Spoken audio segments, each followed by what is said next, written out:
প্রশ্ন করি নিজেদেরকে, বারবার বলি আমাদেরকে পরিবর্তন হতে হবে, কিন্তু কিভাবে? প্রায়ই মনে হয় এত অন্যায় চতুর্পাশে জমে গেছে, এর দূর করব কিভাবে? বাস্তব সত্য হলো কখনো আমার একার পক্ষে পুরো জাতিকে পরিবর্তন সম্ভব না।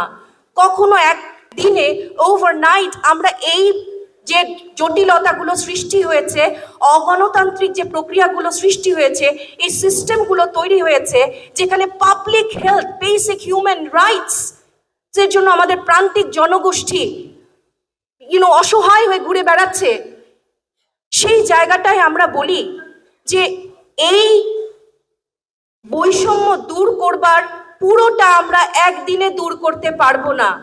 আমার বাবা আমাকে একটা কথা শিখিয়েছেন, তুমি পুরো বাংলাদেশের দিকে না তাকিয়ে তুমি তোমার জগৎটা চিন্তা করো। তুমি যেই রোলটাতে আছো সেখানে প্রত্যেকটা মুহূর্তের দায়িত্বটা তুলে নাও। সেই দায়িত্বে অকাতরে নিজের শ্রম বিলিয়ে দাও এবং নিজের মেধাকে বিলিয়ে দাও, যেন তুমি জীবনে যখন পেছনে ফিরে তাকাও তুমি বলতে পারো বাংলাদেশ থেকে তুমি শুধু নাওনি, কিছু দেবার চেষ্টা করেছো। আর গুণীজনেরা বলেন, যখন আমরা প্রত্যেকে যার যার জায়গায় পেশার দায়িত্বটা তুলে নেই, তখনই ঘুরে দাঁড়ায় একটি দেশ। আজকে যদি আমরা যে যার জায়গা থেকে পেশাদারিত্ব দেখাই, আমরা যদি যে যার জায়গা থেকে নিজের দায়িত্ব বুঝে নেই, আমাদের এই বাংলাদেশ ঘুরে দাঁড়াতে বাধ্য হবে।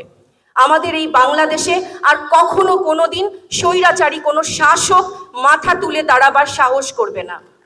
আবু সাঈদের প্রসারিত হাত, আবু সাঈদের বিশ্বাসে ভরা বুক, ওয়াসিমের জীবন দিয়ে দেয়া সব কিছুকে মনে হয় আমার দায়িত্ব, আমাদের দায়িত্ব, সকলের দায়িত্ব দেশকে সেই প্রতিদান দেবার। ওদের দায়িত্ব আমাদেরকেই তুলে নিতে হবে।